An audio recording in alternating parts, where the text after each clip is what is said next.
Este contenido es financiado con recursos del Fondo Único de TIC.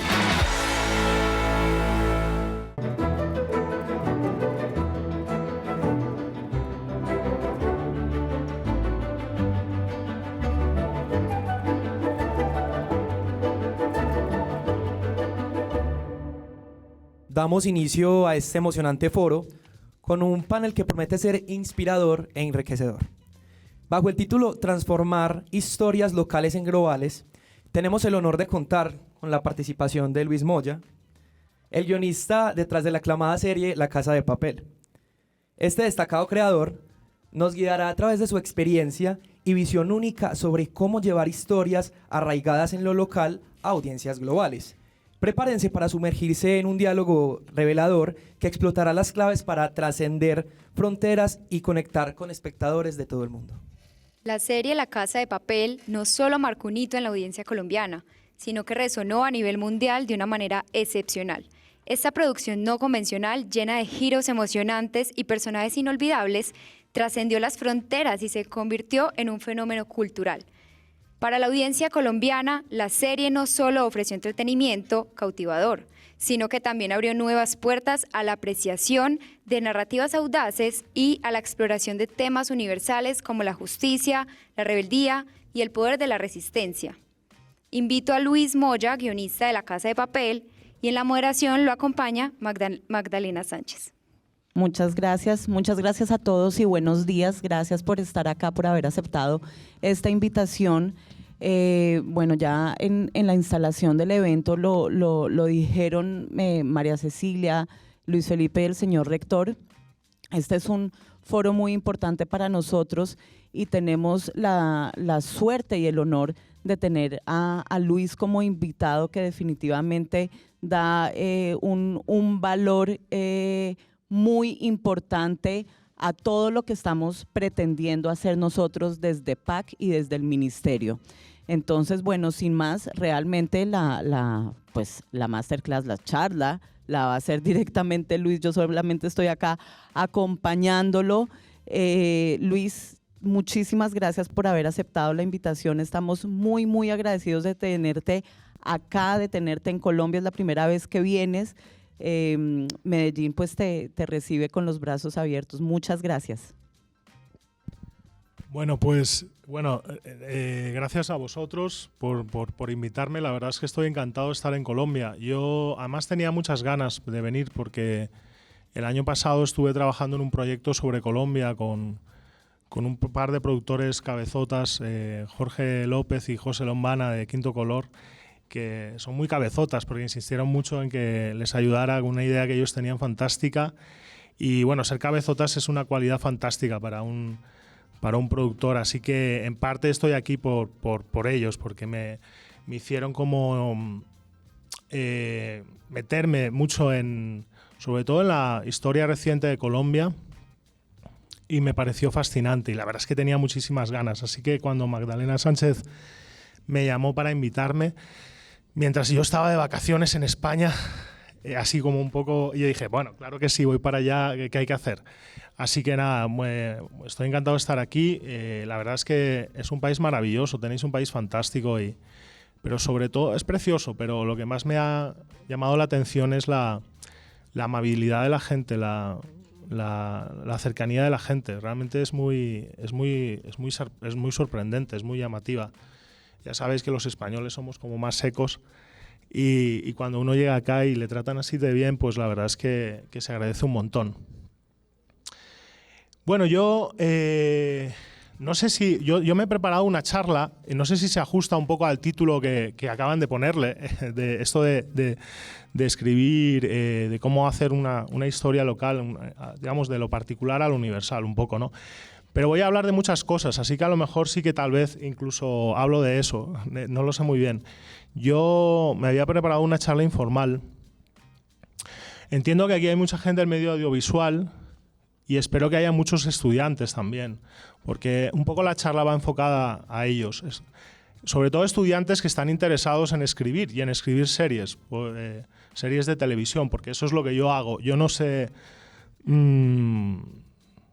mucho de producción, no sé mucho de nada en realidad, pero Pero bueno, he escrito algunas series y yo lo que quería era básicamente compartir un poco esta experiencia con vosotros, porque al igual que a mí cuando era joven y escuchaba guionistas que llevaban tiempo currando, pues sí me ayudaba su experiencia, me ayudaba muchas cosas de las que decían, porque de pronto encontraba, no sé, o sea, encontraba como vías, como caminos, ¿no? Y pensaba, joder, no soy tan raro, ¿no? Así que, bueno, yo primero de todo quiero matizar una cosa, porque siempre me presentan como el guionista de La Casa de Papel, y no es exactamente así. Yo soy uno de los guionistas del equipo de guionistas de La Casa de Papel, porque este trabajo se suele hacer en grupo. En realidad hay muy pocas series escritas por un solo guionista, las hay, pero en general las series se escriben en equipo, ¿vale? Para mí ser guionista es un oficio como cualquier otro. Quiero decir, muchas veces la gente me pregunta pues, en qué me inspiro, cómo creo, ¿no? En realidad yo nunca tengo una buena respuesta para eso. Para mí ser guionista es un oficio que se tarda mucho tiempo en adquirir, como tocar un instrumento, como cualquier cosa que merece la pena, cuesta muchos años en adquirir el oficio. Pero es un oficio muy, muy bonito. Me considero algo así como un artesano. Todos los guionistas somos algo así como artesanos, en realidad. Dios me libre de ser un artista. Y no me malinterpretéis, yo amo los artistas y considero que el arte es fundamental, pero a la hora de escribir prefiero trabajar con artesanos, es decir, con profesionales. Porque cuando uno escribe una serie, trabaja día a día, codo con codo, con un equipo, y tiene que hacer un montón de separatas, de versiones, de gestiones, y la verdad es que no puede depender uno del fulgor artístico para trabajar. Uno necesita mejor rodearse de profesionales. Si de repente el fulgor ese artístico o la inspiración llega, fenomenal, pero al final esto es un trabajo diario y que requiere como mucho esfuerzo, y joder, los artistas son muy temperamentales. No sé si acabo de fiarme de ellos, ¿no?, para trabajar en esto. O sea, lo que quiero decir es que al final esto es un curro, es un oficio súper bonito, y como os digo, ¿no?, que cuesta de adquirir, pero como cualquier otra cosa, ¿no?, como pues el señor que trabaja la madera o sabe tocar el violín, ¿no? Bueno, entonces yo cuando me llamó Magdalena pensé, bueno, sí, voy a hablar sobre La Casa de Papel, no os preocupéis, pero pensaba, ¿cómo arranco esto? ¿Cómo empiezo a hablar? Porque entonces se me ocurrió una cosa, porque hace poco, perdón, estoy muy nervioso. ¿Sabéis una cosa? Yo no suelo hablar en público, porque no soy profesor, ni mucho menos, y solo hablo en público cuando intento vender algo. Y hoy no os quiero vender nada, salvo la sensación de que no estáis perdiendo tiempo conmigo, ¿ok? Los guionistas, aparte de escribir bien, pues tenemos que saber hacer muchas cosas, entre ellas vender. Nos pasamos la vida vendiendo cosas. Pero claro, siempre es con un público mucho más reducido. Entonces estoy un poquito nervioso. Yo quiero contar algo. Cuando pensamos en Luis, yo hace 2 años, cuando se inició el proyecto PAC, realmente yo conocía a Alex Pina, el creador, el showrunner de La Casa de Papel, y conversé con él para poder tener una charla con él. Sin embargo, con todas sus múltiples ocupaciones en ese momento, me dijo, yo no puedo hacerlo. Me dijo, pero te voy a decir quién es la persona precisa para que te colabore, y sé que lo va a hacer. Y entonces me contactó con Luis Moya. Y realmente en ese momento nos fue muy bien. Quedamos encantados con Luis por todo realmente. En ese momento todavía estábamos en el tema de la virtualidad, entonces todo se hizo, él desde España, nosotros desde Colombia, entonces digamos no era esta magnitud. Por eso esta experiencia también es tan bonita, porque pues nos conocemos frente a frente en persona, sí, además, y bueno, es otra experiencia ya tener un auditorio con gente en vivo. Sí, es genial porque aquella vez yo me lo pasé muy bien. Hablamos sobre cómo preparar un pitch para unos proyectos que había seleccionado el ministerio. Y entonces yo había hecho muchos pitch y de alguna manera me vi obligado a repensar o a pensar cómo debía ser realmente un buen pitch. Entonces, aquel ejercicio a mí me sirvió muchísimo también para mi trabajo. El hecho de tener que verbalizar las cosas que de repente uno no sabía que había aprendido, pero de repente están ahí, ¿no? Del mismo modo, hoy me gustaría que fuera algo así. También al hablar sobre mi trabajo y sobre La Casa de Papel, pues uno se ve obligado a poner las cosas en blanco sobre negro, que es una cosa que hacemos los guionistas constantemente, pero lo hacemos sobre otras cuestiones, no sobre lo que nosotros creemos o sabemos, o ni siquiera sabemos que hemos aprendido, ¿no? Bueno, por donde iba, o sea, retomando lo que decía, digo, ¿cómo arranco esto? ¿De qué realmente me apetece hablar en relación a mi trabajo? Y entonces hace poquito leí un libro de Nora Ephron que se llama, no me acuerdo de nada, es un librito de textos y de relatos de Nora Ephron, que es una guionista, directora, periodista norteamericana fantástica. Yo la adoro y escribe súper bien y tiene esa cualidad fundamental de las personas inteligentes, que tienen mucho sentido del humor. Y me pareció que era muy adecuado empezar con eso. Si me permitís, me gustaría leer un texto de Nora Ephron. No es muy largo, así que no creo que os durmáis. Pero es un texto que habla sobre el fracaso. Yo os quería empezar hablando sobre el fracaso, porque siempre se habla sobre el éxito. De hecho, yo estoy aquí porque he tenido un éxito, un éxito lo suficientemente exitoso como para traspasar fronteras y que vosotros lo conozcáis, que es La Casa de Papel. Pero nunca se habla sobre el fracaso, y sin embargo el fracaso es súper importante en nuestro trabajo. O sea, manejar el fracaso es una herramienta súper útil para un guionista y para cualquier persona que se dedique a este trabajo. Y entonces me parecía muy apropiado, y si me permitís me gustaría arrancar leyendo este texto, ¿vale? El texto se llama Fracasos. O sea que nos viene al pelo. Es raro, ¿sabéis por qué? Porque en mis sueños yo pensaba que estaba dando esta conferencia como de pie, ¿sabes? Con una mesa o algo así. Entonces estoy aquí y digo, no sé cómo moverme. Pero bueno, lo vamos a intentar, seguro que sale bien. Bueno, los fracasos. Yo he tenido montones de fracasos. He hecho películas que han sido un rotundo fracaso. Cuando digo un rotundo fracaso, quiero decir que han recibido malas críticas y no han dado dinero. También he tenido fracasos parciales. Han tenido buenas críticas, pero no han dado dinero. También he tenido éxitos. Los éxitos, es estupendo tener éxitos. No hay nada como un éxito, pero es horrible tener fracasos. Es doloroso y humillante, es triste y solitario. Un par de mis fracasos acabaron por convertirse en obras de culto, que es la última esperanza que a uno le queda para un fracaso. Pero la mayoría de mis fracasos siguieron siendo fracasos. Los fracasos se quedan contigo de una manera distinta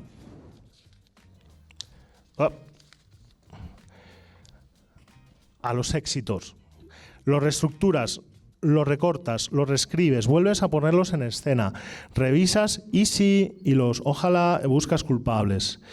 Una de las mejores cosas de dirigir películas, en lugar de limitarse a escribirlas, es que no hay confusión sobre quién es el culpable, eres tú. Pero antes de ser directora, cuando era solamente guionista, podía culpar a todo el mundo. Hace años escribí una película que no funcionó. En mi opinión, puede que hayan visto la película, incluso que puede que les encantara, pero cuando se estrenó fue un fracaso. Recibió exactamente una buena crítica en todo Estados Unidos y después se hundió como una piedra. Pasé años tratando de explicarme qué había hecho mal y qué tendría que haber hecho. ¿Qué tendría que haberle dicho al director? ¿Qué tendría que haber hecho para defender el borrador original del guión, que era el mejor, el de la voz en off? ¿Cómo habría podido evitar que el director insertara la secuencia de la Casa de la Risa o que cortara los flashbacks tan divertidos? ¿Lo eran? Pasé años dándole vueltas a todo esto y un día quedé para comer con el editor de la película. Estaba a punto de dirigir mi primer proyecto y necesitaba consejo. Acabamos hablando del fracaso. Debió de ser él quien sacó el tema. yo no lo habría mencionado. Esta es otra peculiaridad de los fracasos, que nunca vuelves a hablar de ellos porque duelen demasiado. El editor me aseguró que no se habría podido hacer nada, dijo que el problema era el reparto. Esto me tranquilizó temporalmente, al menos era una explicación para el enigma de por qué la película no había funcionado. El reparto fallaba, claro, o sea, que no era culpa mía. Qué alivio. Esta teoría me tranquilizó durante mucho tiempo, hasta que hace poco volví a ver la película y comprendí por qué no funcionaba. El reparto no tenía ningún defecto. El problema era el guión. El guión no daba la talla, no era tan divertido, no era tan ingenioso, o sea que al final la culpa sí era mía. Por cierto, una cosa que uno espera cuando la película no recibe buenas críticas es que algún crítico importante la reciba con los brazos abiertos y ataque a todos los críticos que no la apreciaron en el momento del estreno. Señalo esto por dos motivos. El primero, para que ustedes vean hasta qué punto se vuelve uno patético después de un fracaso. Y el segundo, porque esto, sorprendentemente, le ocurrió en realidad a una película mía. Se acabó el pastel. La película fracasó en el estreno. Al cabo de un año, Vincent Gambie, prestigioso crítico del New York Times, la vio por primera vez y escribió un artículo en el que lo calificaba de pequeña obra maestra. Estas no fueron sus palabras exactas, pero casi, y declaraba su perplejidad por el hecho de que otros críticos no hubieran visto lo buena que era. De todos modos, no me consoló demasiado, porque no podía dejar de preguntarme si las cosas habrían sido distintas en el supuesto de que Gambie hubiera reseñado la película en el momento de su estreno. No insinuó que se hubieran vendido más entradas, pero una buena reseña en el Times amortigua el golpe. Una de las cosas o de las caras más tristes de un fracaso es que incluso cuando con el tiempo el producto llega a tener una vida saludable, incluso aunque en parte se redima la herida y el dolor de la experiencia, no se borran. Lo peor es que al final acabas dándole la razón al público, que desde el principio no valoró gran cosa la película. Le das la razón aun cuando eso signifique abandonar a tu hijo. La gente que no trabaja en el sector siempre se pregunta si sabía que la película iba a ser un fracaso. Dicen, ¿no lo sabían? ¿Cómo no lo sabían? Mi experiencia es que no lo sabes. No lo sabes porque el guión te absorbe. Te encanta el reparto, te enamoras del equipo. 200 o 300 personas te han acompañado en la aventura, han entregado 6 meses o un año de su vida a una empresa porque les has hecho creer en ella. Es tu fiesta, eres la anfitriona. Te has desvivido para mejorar el catering en el rodaje. Has hecho un viaje en avión desde Wisconsin cargada de natillas heladas y todo el mundo lo está pasando de maravilla. Ahora sé que cuando estás rodando una película y el equipo se parte de risa y el jefe de sonido te dice que estás haciendo la película más divertida de la historia, puede que algo falle. La primera vez que pasó esto no tenía la menor idea. Al equipo le encantaba la película, se desternillaban. El operador de cámara y el primer ayudante tenían que llenarse la boca de Kleenex para no reírse. Luego, al editar las tomas, el resultado fue muy pobre. Permítame ser más explícita. Era una comedia del montón, de esas que hacen reír a la gente con los chistes y aún así no gusta. Ese es el momento en el que uno tendría que darse cuenta de que está cerca del fracaso, pero uno no se da cuenta. Al fin y al cabo, la gente se ha reído, por algo será.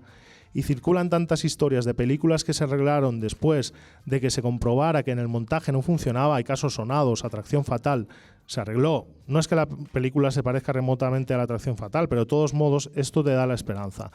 Así que revisas el montaje y vuelves a rodar y el resultado sigue siendo pobre.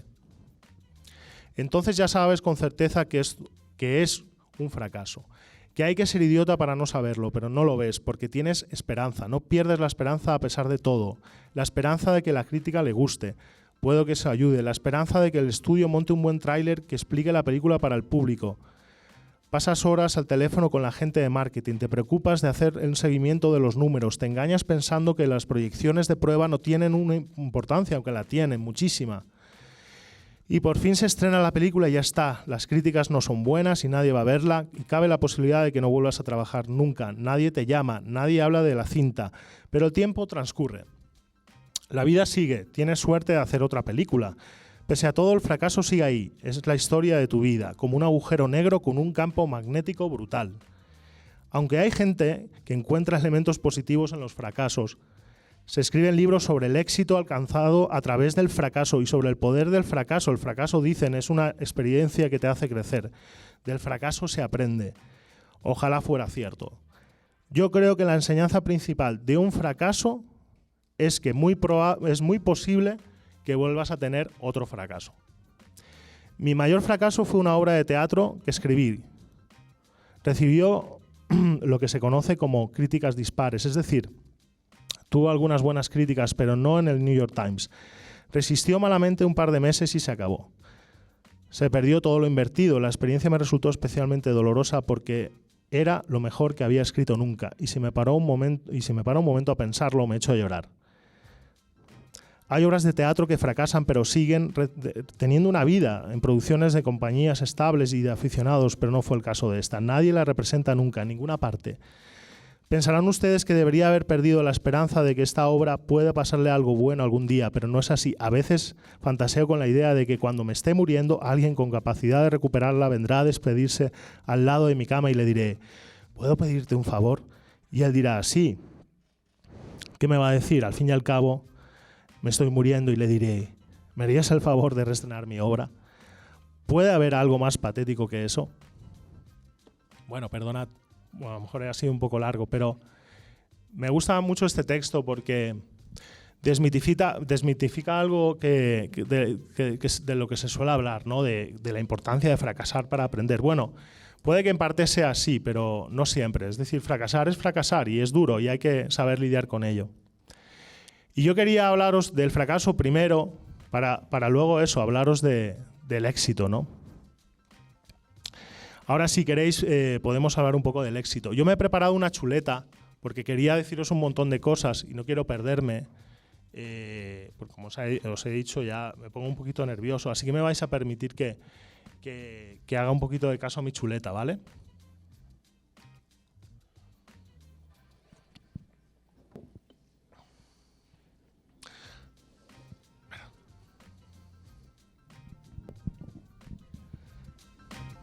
Bueno, para mí el éxito es una cosa muy particular, sobre todo en el mundo audiovisual, sobre todo en las series.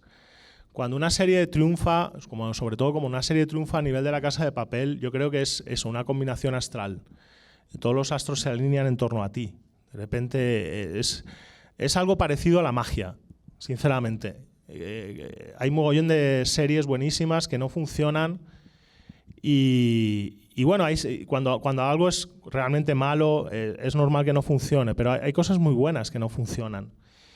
Hay muchos elementos en juego, hay mucha gente participando, hay muchas decisiones, cientos de ellas que se toman, ¿verdad? Entonces, cuando realmente una serie funciona y es un éxito, es algo parecido a la magia. Pero incluso la magia se puede analizar. Puedes hacerte un montón de preguntas sobre por qué una serie ha funcionado e intentar aprender algo al respecto.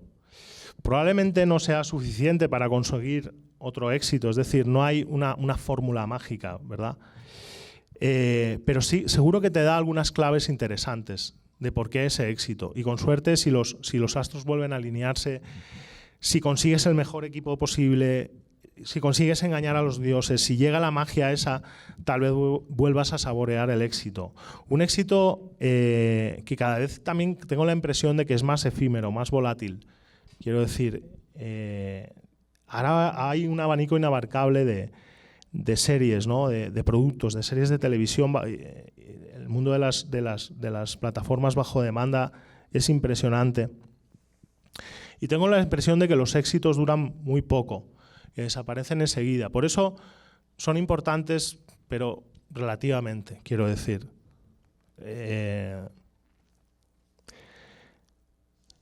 Entonces, para hablar del éxito, qué mejor que hablar de La Casa de Papel, la serie que muchos de vosotros conocéis, seguro que muchos de vosotros la conocéis. Sin duda yo creo que es el mayor éxito en el que he trabajado. Aunque el año pasado hice otra serie que podéis ver en Netflix, que se llama La Caza. Es otro ejemplo. Y fijaos, esta serie la estrenamos la tercera temporada en Televisión Española. Y fue bien, pero no para echar cohetes. Aunque más de 1 millón de espectadores en la televisión en abierto en España es una buena cifra, en realidad. Es muy complicado hoy en día hacer ficción en la televisión en abierto. Y también hacer ficción en la televisión pública. Es complicado. Sobre todo por la competencia que hay a nivel de las plataformas, ¿ok? Entonces, Sin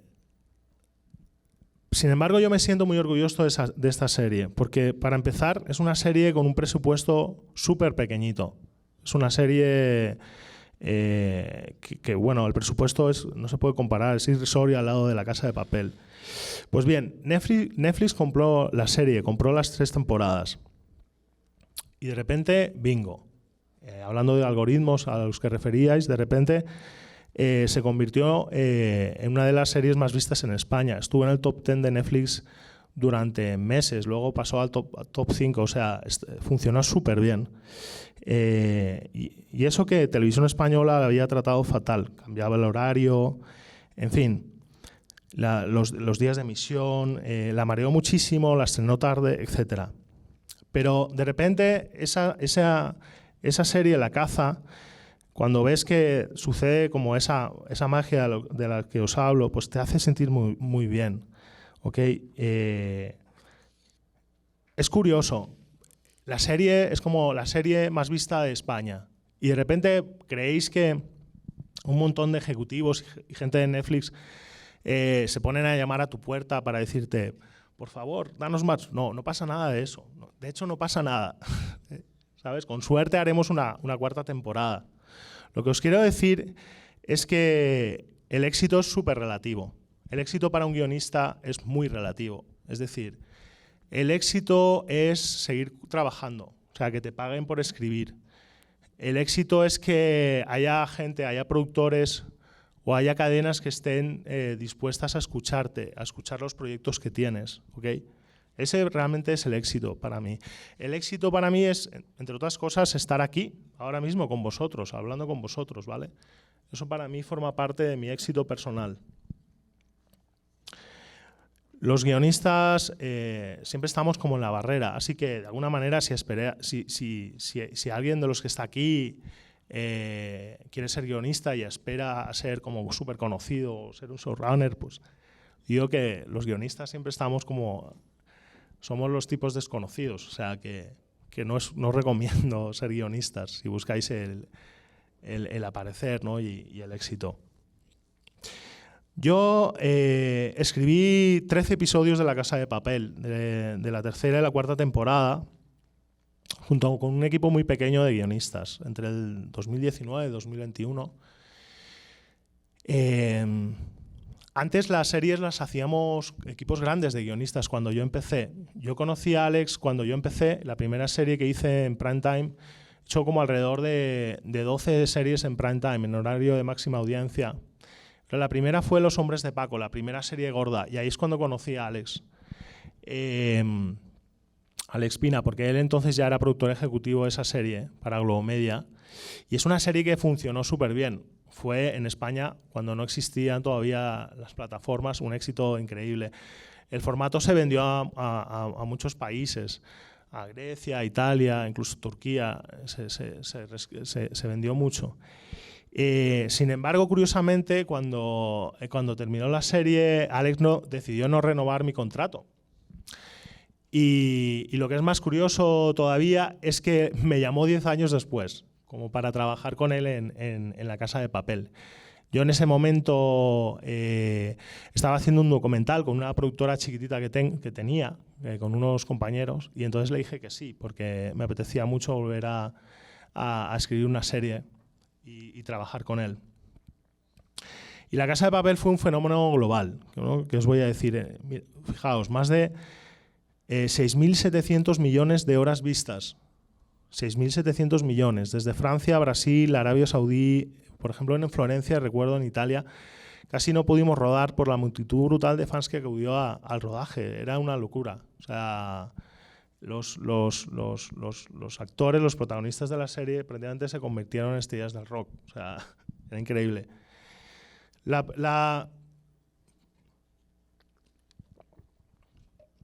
En la 3ª temporada tuvo más de 15 millones de espectadores en todo... Perdona, 35 millones de espectadores en todo el mundo. Me voy a poner las gafas, es que no veo muy bien. Oye, si en algún momento alguien quiere preguntar algo, levantar la mano, interrumpirme, no hay ningún problema, ¿vale? O sea, O sea, lo podemos hacer. De hecho, puede que incluso sea más divertido. Bueno, perdona un segundo. Si alguien entonces tiene alguna pregunta con alguna persona, podemos pasar el micrófono y entonces también podemos conversar directamente mientras que Luis está haciendo su charla. Sí, no os preocupéis. O sea, comienzo yo entonces. Vale. Disculpa. Ahora que estabas leyendo el texto sobre el fracaso y estabas hablando también de la otra serie, La Casa, tengo entendido que La Casa de Papel en un inicio estaba solamente para televisión española y realmente no fue un éxito. En esa primera temporada tú no estabas como guionista. No, yo entré justamente cuando Netflix, o sea, después de que Netflix comprara la serie y de repente vio que funcionaba y entonces quiso continuar con la serie. La serie de La Casa de Papel no se escribió para Netflix. Se escribió para Antena 3, que es una televisión generalista española, y el primer capítulo funcionó bien, pero al tercero se desplomó, o sea, bajó de audiencia una barbaridad. Es decir, que la televisión en abierto no funcionó. Fue una serie que en España no funcionó. Sin embargo, Netflix compró la serie y de repente, de la noche a la mañana, el algoritmo se volvió loco. Y entonces vieron que empezó a funcionar en México, en Argentina, en Brasil. Entonces dijeron, queremos más de esto.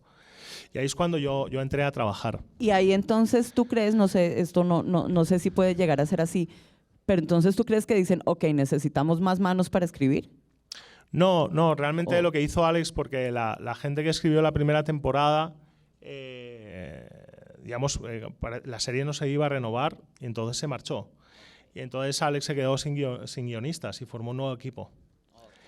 Lo que hizo Netflix fue muy inteligente. Lo que hizo Netflix, porque la serie estaba concebida como capítulos mucho más largos de 60 minutos. Y lo que hizo Netflix fue fragmentar los capítulos, cortarlos y hacerlos más cortos, de 40 minutos.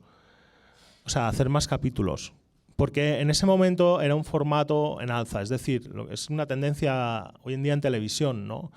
Los formatos con una duración más corta.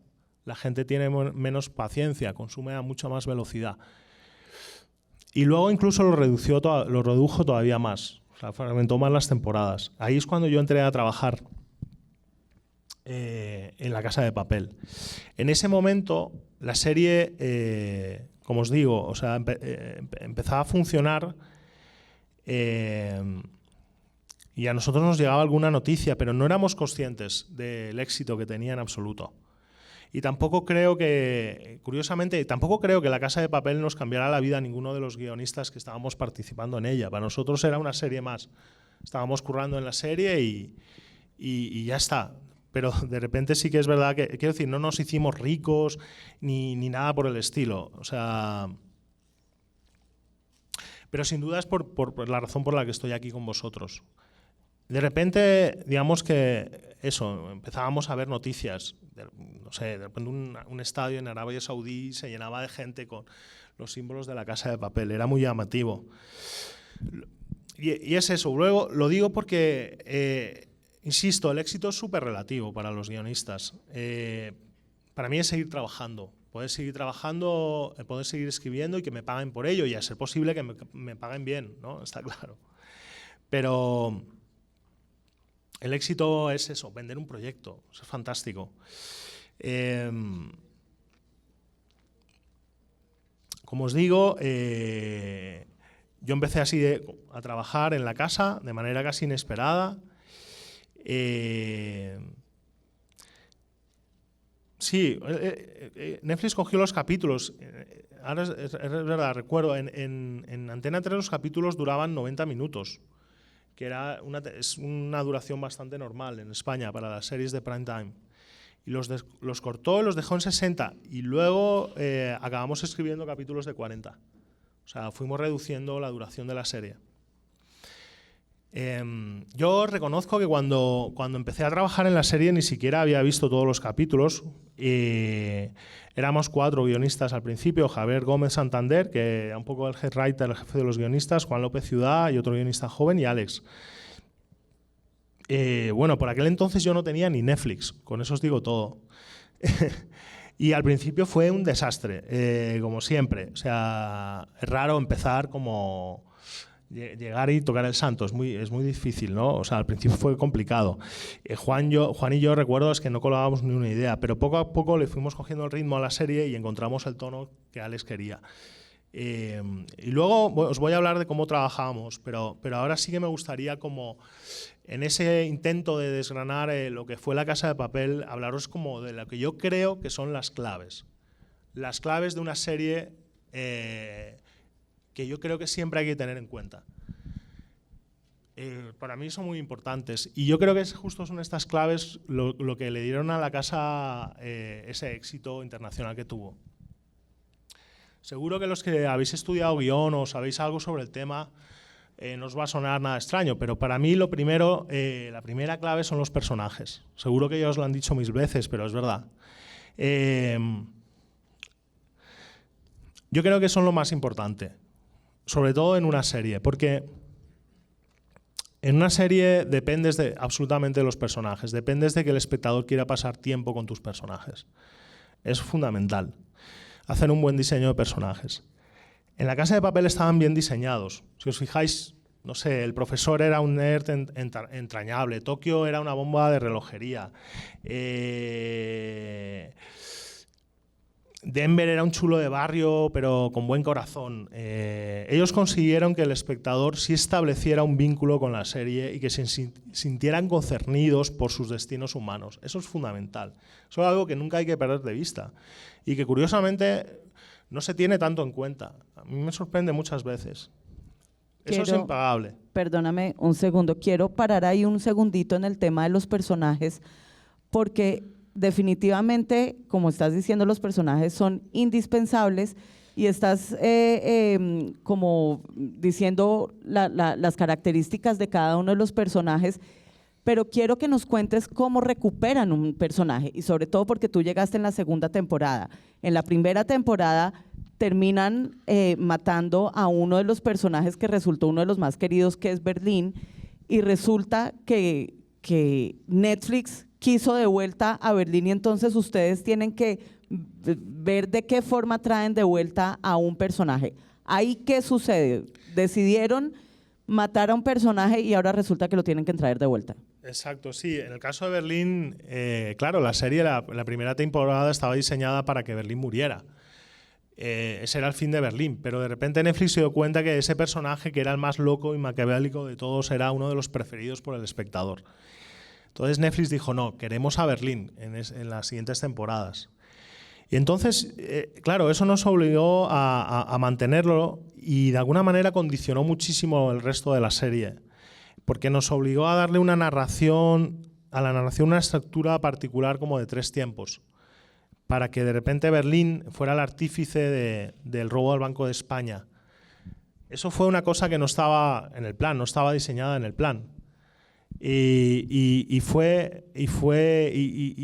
de alguna manera, curiosamente, algo que al principio fue una imposición, yo creo que ayudó a mejorar muchísimo la serie. La hizo como mucho más interesante. La hizo un poquito más especial. Como os digo, esto es digamos que uno cuando hace una serie no es como que llega de casa y de repente tiene la super idea genial, llega allí con un montón de ideas deslumbrantes y se construye súper poco a poco. Muchas veces estas cosas que aparecen como muy bien planteadas, muy bien pensadas, no lo están al principio en absoluto. Es el fruto del trabajo de un equipo, en realidad. Fue el caso, por ejemplo, de Berlín y cómo integrábamos a Berlín una vez muerto dentro de la serie. Y luego teníamos estos personajes que eran unos antihéroes fantásticos, porque además en las películas de robo yo creo que la gente, el espectador, siempre está al lado de los ladrones. Porque en el fondo yo creo que todos tenemos ese deseo inconsciente de hacer lo mismo, de cargarnos el sistema, de robar un montón de pasta. Eso es como algo que fantaseamos con ello, yo creo, la mayoría de nosotros. Es algo que en realidad nunca haríamos, la mayoría de nosotros, digo. Pero bueno, luego teníamos unos buenos personajes que eran unos buenos antihéroes y luego yo creo que teníamos unos buenos antagonistas. Eran muy potentes, Murillo, Tamayo, la inspectora Sierra, Esto es fundamental porque, como dicen en el ejército, para fabricar un gran barco se necesita un gran enemigo, ¿no? Alguien a la altura, digamos, de tus personajes. De hecho, eran tan buenos que el profesor acaba liándose con uno de ellos. Un salto mortal que al final salió bien, creo, dentro de la serie. Y ahora teníamos a los personajes y entonces lo que había que hacer era meterlos en una especie de jungla moral, como en Perdidos. Si os fijáis, La Casa de Papel tiene mucho que ver de alguna manera tiene bastante que ver con Perdidos, ¿no? Porque la manera que Perdidos profundizaba en los personajes a través de los flashbacks y los saltos temporales. Digamos que no inventamos eso, pero lo hicimos nuestro, y de eso se trata siempre. Quiero decir, si os fijáis, ellos eran unos tipos encerrados en una isla y nosotros teníamos un gran hermano en el interior de un banco. Yo creo que eso era una de las claves. Lo digo porque, y hablo de Perdidos porque yo creo que cuando uno escribe algo, cuando uno está tratando de levantar una serie, creo que no se tiene que preocupar mucho por esta cuestión de la originalidad, por ser originales. Yo creo que es más importante preocuparse por hacer las cosas bien. Quiero decir, en algún lugar siempre vas a encontrar algún ejemplo parecido para cualquier cosa que hagáis, ¿ok? Yo siento que hoy en día el tema este de la originalidad está como un poquito sobrevalorada. Yo creo que a veces no se trata de ser original, sino de hacer las cosas bien. Son cosas un poco diferentes. Hay que hacer las cosas bien, interesantes, divertidas, emotivas, ¿sabes? Y luego las herramientas que empleas para hacerlo o con quién te fijas, pues dan un poco igual. Lo digo porque los guionistas siempre nos enfrentamos a esta paradoja de la originalidad. Es decir, porque los productores siempre quieren, o las cadenas, siempre quieren algo que sea nuevo y original, pero también que sea igual a algo que ha triunfado antes. Entonces es muy complicado hacer eso, ¿sabes? Y hay que tenerlo presente. Yo creo que, lo digo porque fijaos en cómo lo han hecho otros. Intentar aprenderlo, copiarlo, aunque luego copiarlo para luego hacerlo vuestro, ¿no? Pero es un buen modo de arrancar, porque al final siempre acabas encontrando tu propia voz.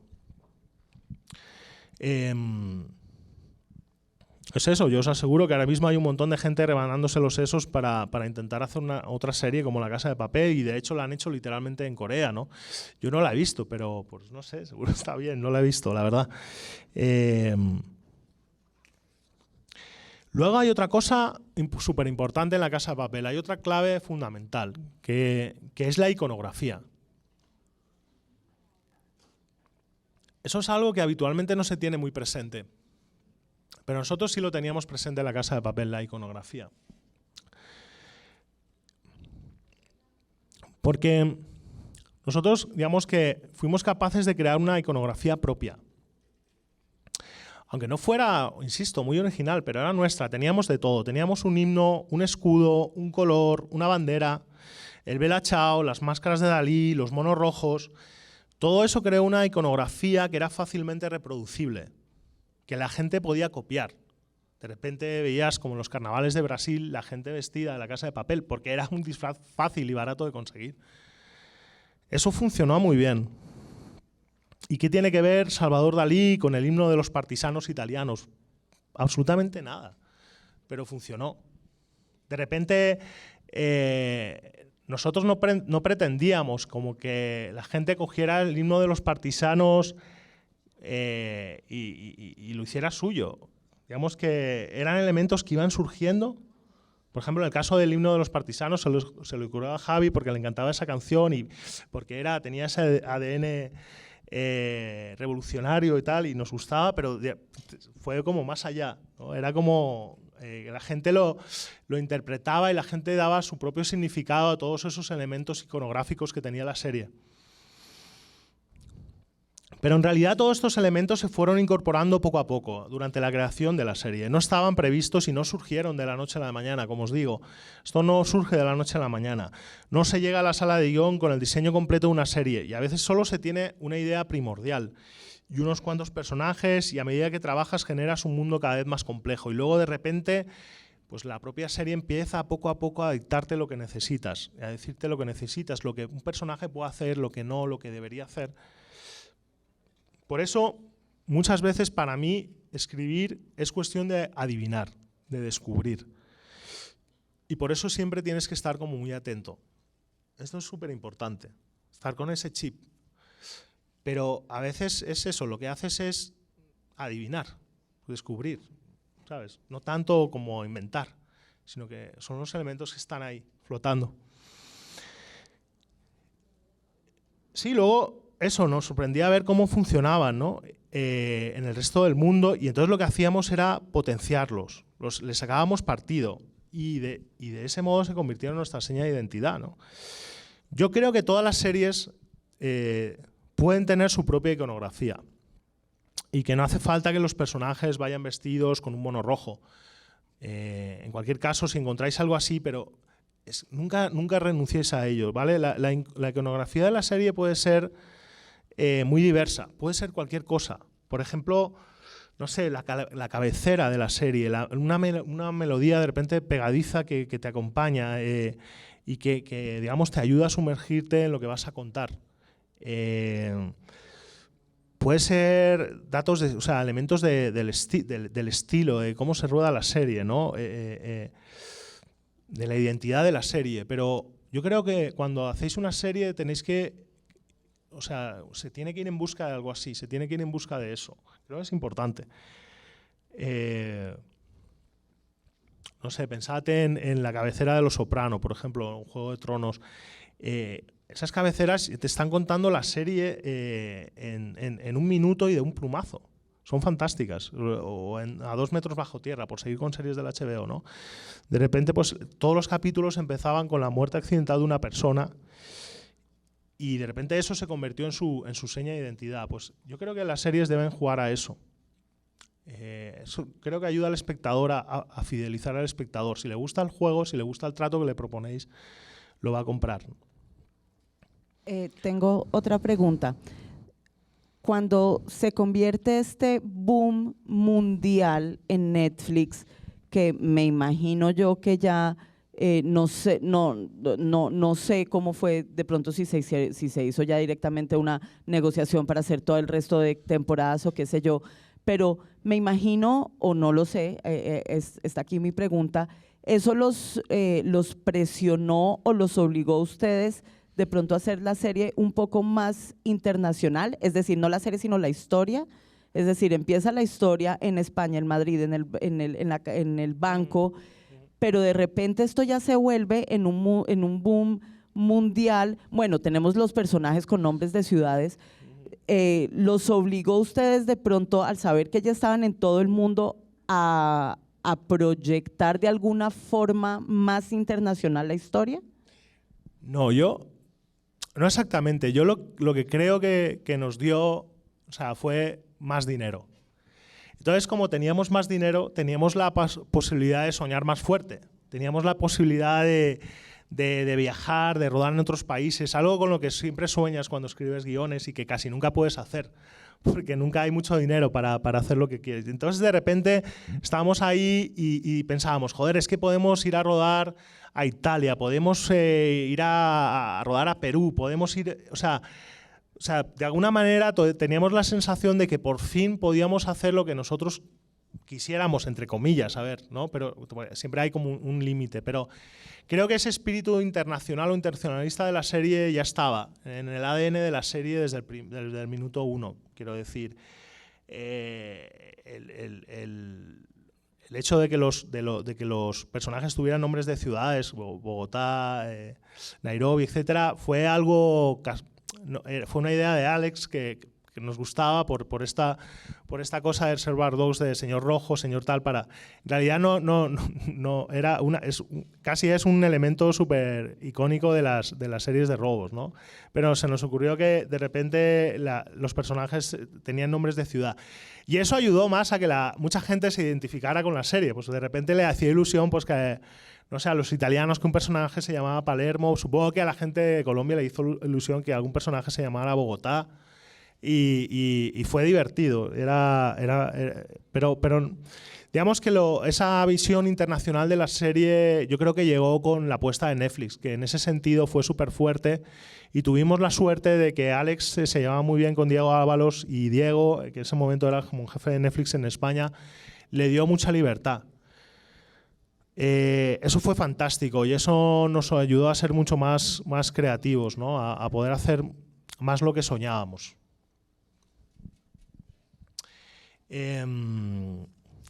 Bueno, sigo con las claves. Para mí, sin que duda cabe, que otra cosa súper importante en La Casa de Papel es la historia. La historia yo creo que era buena, yo creo que funcionaba. Fijaos, porque en las dos primeras temporadas teníamos una premisa que era buena. Era una historia de ladrones. Pero lo que hacíamos que es, en lugar de robar el dinero, lo hacíamos. O sea, en la Casa de la Moneda de Timbre. Eso era un diferencial bastante importante con respecto a otras ficciones de ladrones. Aunque estoy seguro que hay otras ficciones de ladrones en las que también hacen lo mismo. Quiero decir que, insisto, no es que no inventemos el petróleo está ahí. ¿Okay? Pero ese diferencial funcionaba, en ese momento funcionaba. ¿Veis un poco esto de la alineación de astros? En ese momento no había una ficción que estuviera haciendo eso. Entonces la gente lo compró inmediatamente. Entonces, para la tercera y la cuarta temporada también necesitábamos algo del mismo calibre, ¿sabes? Algo incluso mejor que La Casa de Moneda y Timbre. Entonces dijimos, joder, el Banco de España, donde se guarda la Reserva Nacional de Oro. Por cierto, un dato. Es que la Reserva Nacional de Oro española, por ejemplo, no es tan grande como la de Italia. Porque un ministro español, Pedro Solbes, decidió vender gran parte del oro, el 32% del oro español. El pobre ministro creía que ya no era un activo rentable, puesto que el oro ya no era un valor de cambio en la moneda, y luego se vio que fue un grave error, porque en tiempos de crisis el oro sigue siendo como un activo súper importante, el refugio de los inversores, ¿no? Bueno, lo digo esto para que veáis que, bueno, no soy ningún experto, pero durante la serie tuvimos que aprender muchas cosas sobre el oro. Eso es porque cuando tú estás haciendo una serie, tienes que documentarte mucho, tienes que leer mucho. Ahora, por ejemplo, pues como trabajar con Jorge López, pues hay muchas cosas de la historia reciente de Colombia. Y esto, os lo digo en serio, es una de las mejores cosas de ser guionista. Que de repente haces lo que no estaba en el plan, haces lo que no estaba previsto.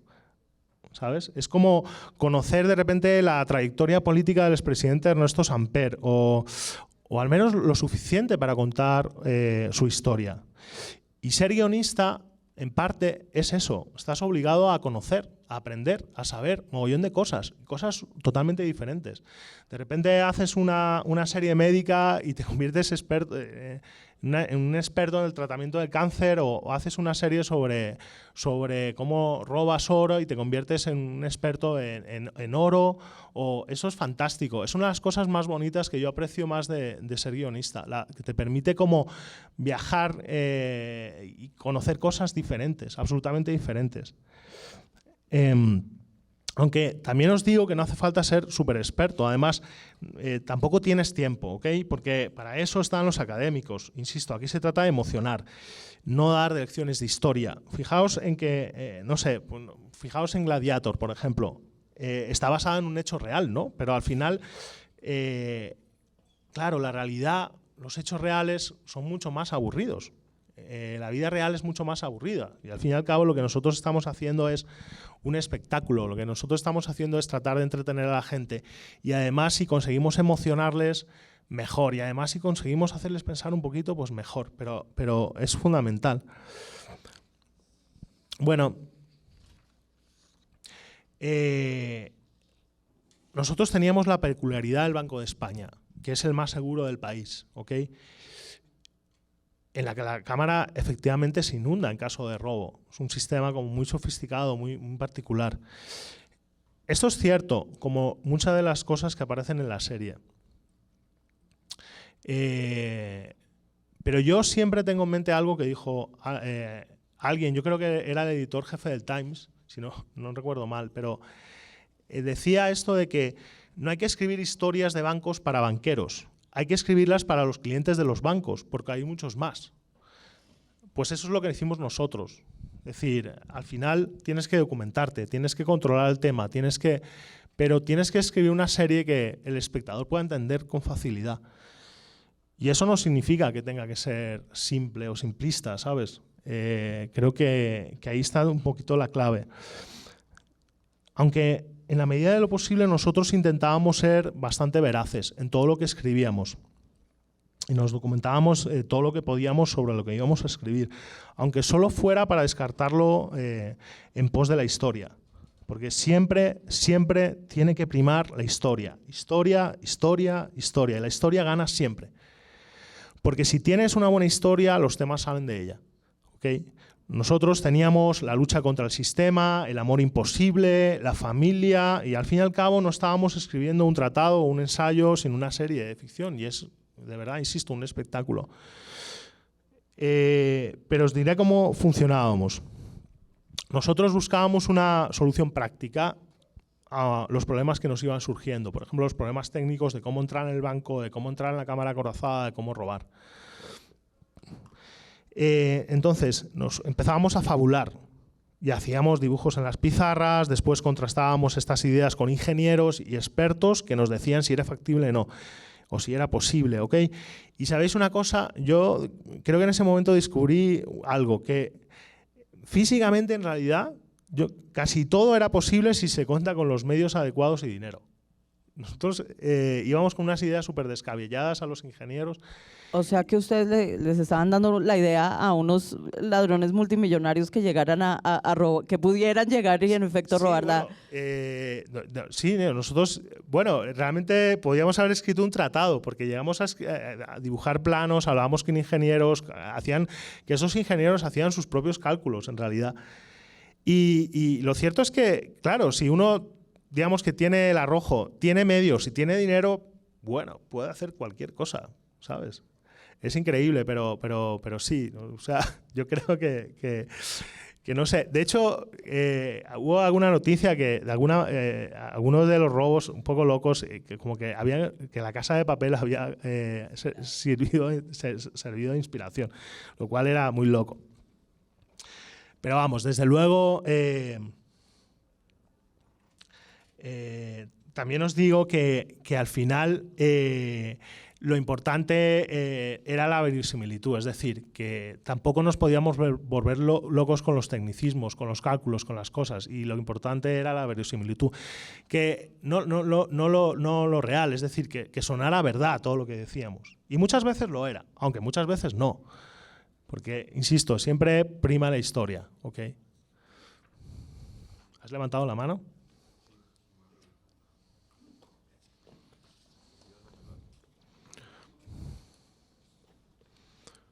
Yo tengo una pregunta, Luis. No sé, dentro del proceso de escritura, ¿hay algún personaje de estos que aparece en la serie que te haya sorprendido? La curva que ha tenido el personaje, o que durante el proceso digas, wow, este personaje, aparte de ser un reto por todo lo que tiene en la escritura, me impresiona ¿por qué? Porque estuvo en un punto y llegó a tal punto. Sí, yo creo que casi todos los personajes, o bien todos, sí que tienen como un arco emocional. Siempre, cuando uno escribe los personajes, sobre todo cuando tienes la oportunidad de hacer varias temporadas, siempre vas como buscando ese arco. Porque es aburridísimo escribir siempre al personaje en el mismo estado, aunque un personaje tampoco puede abandonar su personaje. Entonces siempre te mueves en esa especie de limbo, ¿no? Pero hay personajes que tienen un arco muy interesante, como el del profesor. Es un personaje que explora muchas cosas a lo largo de la serie. El propio Berlín también es un personaje muy interesante. Palermo es un personaje con un arco fantástico, súper bonito. Bueno, no hay un personaje en ese sentido preferido. Yo creo que todos tenían como las cualidades para... A mí me ha gustado escribirlos a todos. por alguna, o sea, de manera diferente. Eso es lo bueno también. Eso es una cosa muy bonita cuando escribes guiones y de alguna manera llegas a tener esa relación con los personajes, que te conviertes un poquito en actor. Es como que te metes ahí un poco en la piel de los personajes, ¿no? Y no tienes el valor suficiente para salir ahí y decir lo que dicen los personajes y hacer lo que hacen los personajes, pero tú en tu casita sí que estás como imaginándotelo, soñando, hablando con ellos. Muchos guionistas hablamos en voz alta cuando escribimos. O decimos los diálogos en voz alta y ponemos vocecitas y todo. Es muy divertido. A veces estás ahí y es muy gracioso. Bueno, no sé si he respondido a tu pregunta. Luis, hola. Ahorita hablabas de...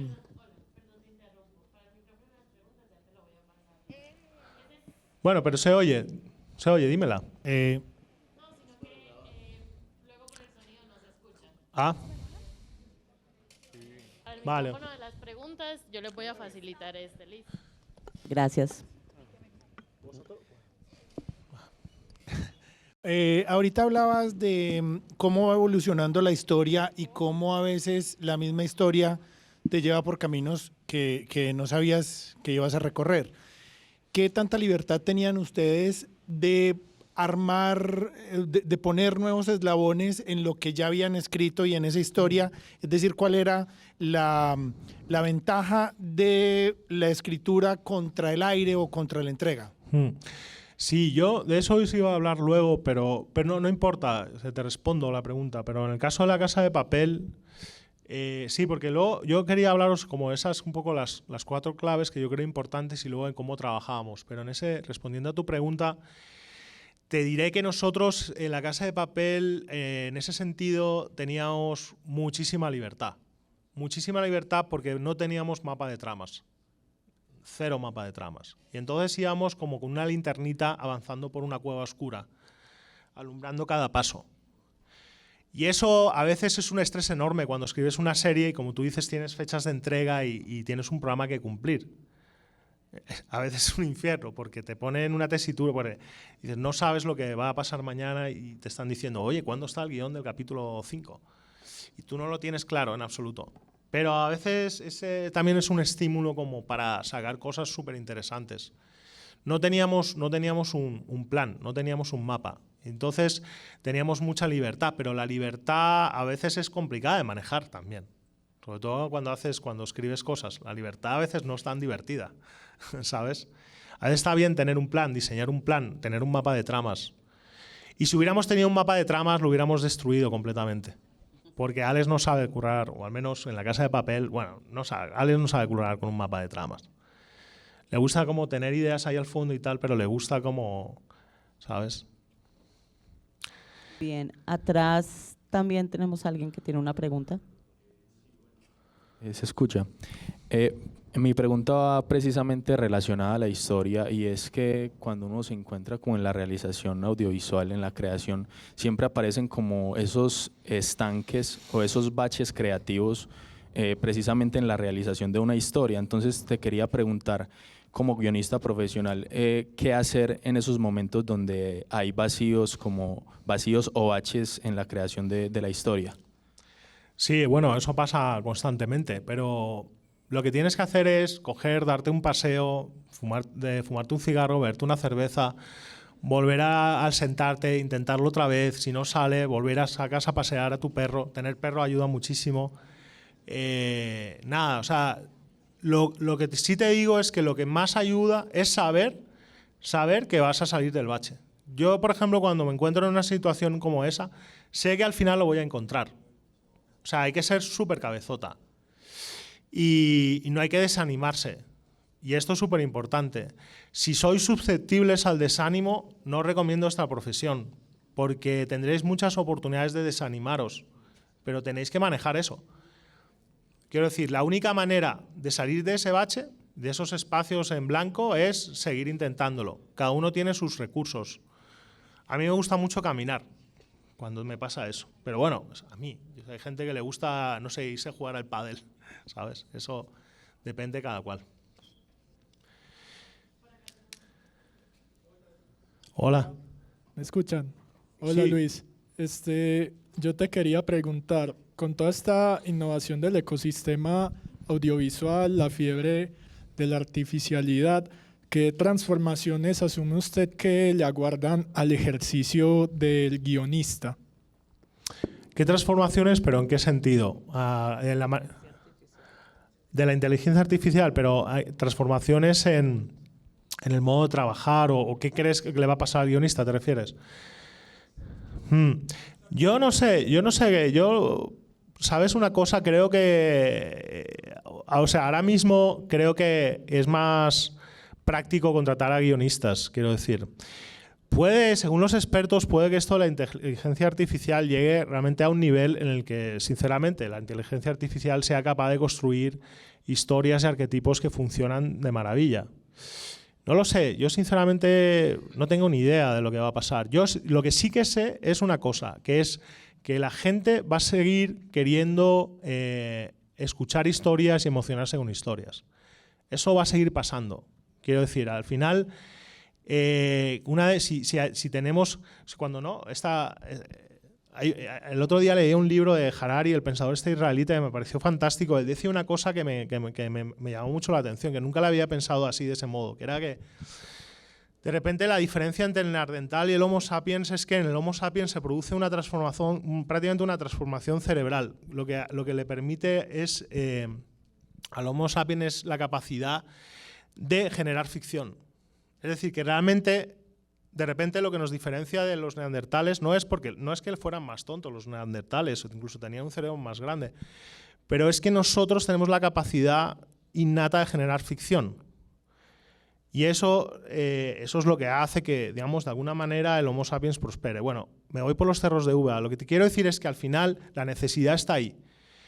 Los formatos van a cambiar, la manera de consumirlos también. Es evidente que todo eso está cambiando, además a una velocidad brutal, pero las historias se van a necesitar seguir consumiendo historias. Entonces, en ese mundo, probablemente de momento los guionistas creo que juegan un papel fundamental. Que dentro de, no sé, 50 años llegan unas máquinas y escriben mejor que nosotros, pues no lo sé, tal vez. Yo espero estar criando malvas, porque vamos. Quiero decir, no sé, al final acabaremos conviviendo, supongo, ¿no? Pero sí, desde luego es un tema fascinante. Ya hay ejemplos, ¿no?, de esto. Es decir, ya hay inteligencia artificial capaz de construir arquetipos, es decir, historias arquetípicas que funcionan bastante bien. Luego llega el guionista, ¿no?, y las dialoga o le pone su punto. Podría ser, no lo sé. Quiero decir, esto es como el tema del periodismo, la información. Ahora mismo la inteligencia artificial está jugando un papel con esto. Pero, bueno, no sé, realmente no sé lo que va a pasar. Pero desde luego va a ser muy curioso. Ahora, después de esta charla que estamos teniendo con Luis, justamente vamos a tener una charla sobre la inteligencia artificial, porque sin duda es lo que está pasando actualmente, pero yo dudo bastante que la inteligencia artificial hubiera podido hacer un personaje como Berlín, por ejemplo. Sí, no lo sé. La verdad es que no lo sé. Yo también lo dudo, pero bueno, como a veces pienso, bueno, pues no sé, igual no. ¿Quién sabe? No sé hasta dónde va a llegar esto, ¿verdad? Cada vez más es como una ley de aceleración histórica, cada vez todo más rápido y entonces de verdad, llega un momento que dices, wow. Bueno, yo, para acabar con esto de las claves de La Casa de Papel, para mí hay otra clave súper importante, y no solo de La Casa de Papel, sino de todas las series que uno construye, que es el tono. El tono es fundamental también. ¿Qué tono se escoge para contar la historia? Yo creo que La Casa de Papel en el fondo tenía una mezcla de romanticismo, situaciones delirantes, inesperadas, también tenía sentido del humor, como había mucha tensión, también tenía mucho sentido el humor. Es decir, podíamos pasar de una cosa a otra en la misma secuencia, empezaba una secuencia con humor, con 4 chascarrillos y acababa con 2 personajes agarrándose por el cuello con ganas de matarse. Y esto en parte te lo dan los personajes y en parte te lo dan las tramas. Pero las tramas me gustaría hablaros un poquito más tarde. Pero lo bueno del tono de La Casa de Papel, yo creo que ahí yo creo que no tuvimos miedo, ¿no? Que Alex no tuvo miedo en ese sentido de mezclar las cosas, ¿no? En el tono. Yo creo que era un tono muy español, muy latino al fin y al cabo, yo creo, porque era muy gritón y muy apasionado, pero a la gente le gustaba. Y curiosamente no solo funcionaba en los países latinos, también funcionaba con las que tenemos pues una afinidad cultural evidente, ¿no? Súper importante, ¿no? Como Colombia o Italia.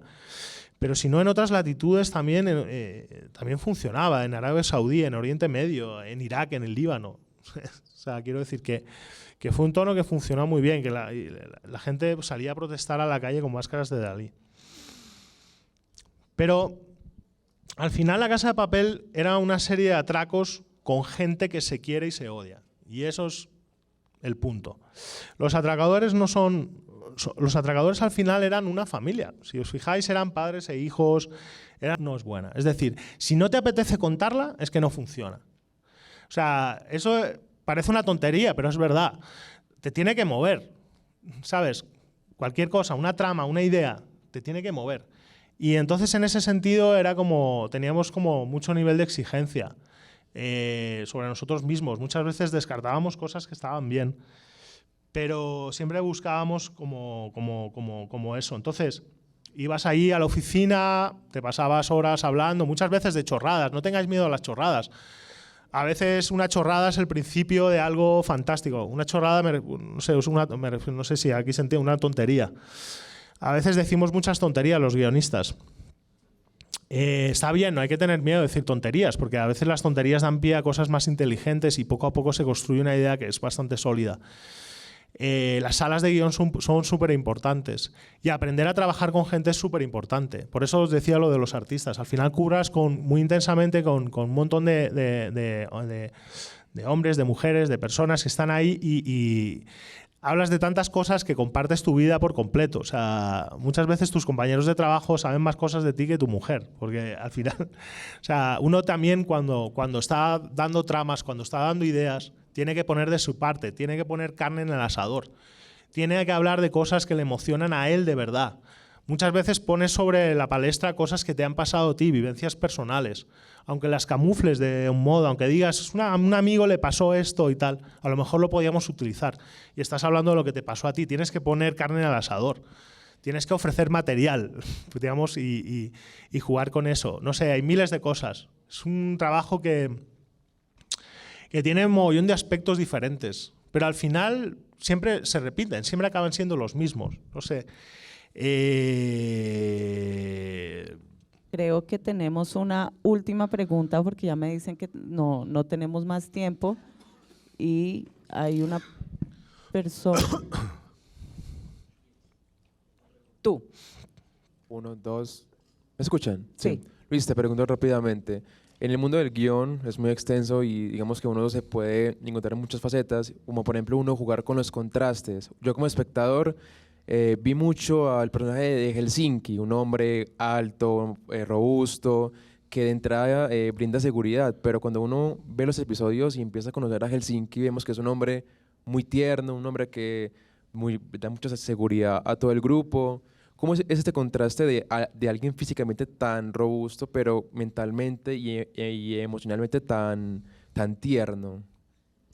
Sí, no, pero son cosas que te da, como digo, tú ya tienes un personaje diseñado, pero luego tú ves a Helsinki, que en realidad es como un oso, y entonces su mismo manera de hablar, de actuar, también te da como claves y acabas diseñando ese personaje que a nivel exterior es muy fuerte, pero en el fondo es un tío muy entrañable y muy cariñoso, quiero decir.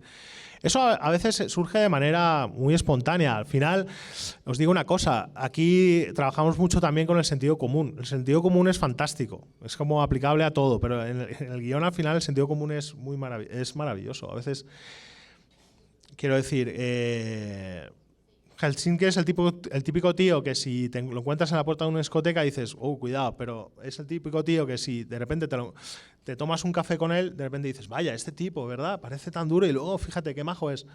sin más, es de manera natural, no hay un ejercicio extraño de análisis, nada. Sentido común y fijarse en las cosas, no sé. Bueno, ya me están avisando que desafortunadamente, bueno, rapidísimo porque ya... Cierto.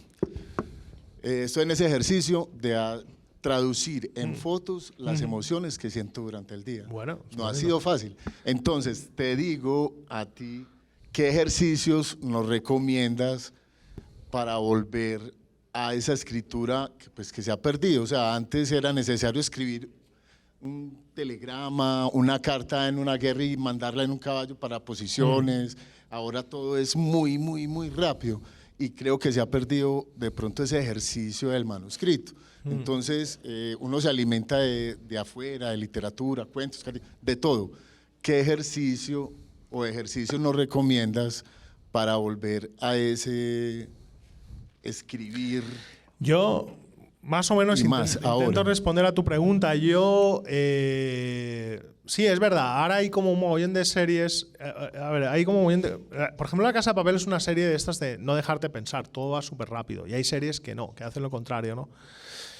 Pero bueno, intentando responder a tu pregunta, que es un poco complicada, la verdad, yo te diría una cosa. Yo creo que, y sobre todo, si se trata de escribir cosas, yo casi le diría a la gente que quiere escribir cosas, casi que empleen más tiempo en leer libros que en ver series. Creo que ver series y saber todas las series del mundo no es tan importante como creéis, en absoluto. Yo creo que es más importante lo que te va a ayudar más a la hora de escribir, a la hora de transmitir, a la hora de contarle a los demás lo que tú quieres decirle.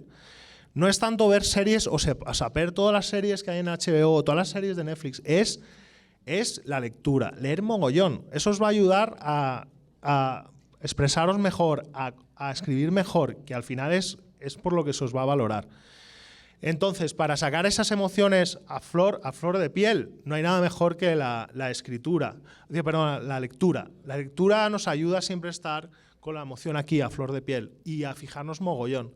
Y a vivir un montón de cosas y a emocionarnos por historias que en principio no eran la nuestra. Eso es muy útil para la emoción. Para mí, cuando yo, por ejemplo, respondiendo también a la pregunta de antes, no sé cómo seguir, lo que hago es coger un libro y me pongo a leer. Yo todas las mañanas lo primero que hago es leer, cosas que no tienen nada que ver con lo que estoy escribiendo, pero eso coge mi cerebro, ya lo pone en marcha y lo pone en el lugar apropiado para ponerme a escribir. Y me paso a lo mejor 1 o 2 horas leyendo cosas que no tienen nada que ver con lo que estoy haciendo, pero eso ayuda mucho. Y estoy de acuerdo contigo que para escribir bien hay que emocionarse. Creo que, al mismo que os digo que en este trabajo hay que ser profesionales, en ese sentido un poco casi funcionariales, pero a la hora de la verdad, cuando estás tú solo en el escritorio y tienes que escribir algo, tienes que ser capaz de emocionarte. Y creo que eso se nota, creo que eso se transmite. Bueno, pues desafortunadamente se nos acabó el tiempo, pero quiero agradecerte, Luis, por estar acá, por haber aceptado la invitación. A todos ustedes muchísimas gracias y los invito a que se queden porque tenemos el resto de la jornada con unos paneles y unas charlas muy interesantes para todos. Muchas gracias. Gracias a vosotros. Espero no haberos aburrido mucho. Lo siento, estaba un poquito nervioso, pero bueno, ha sido un placer compartir este momento con vosotros y nada, un placer. Gracias, Magdalena. Muchísimas gracias. No, a ti, por favor.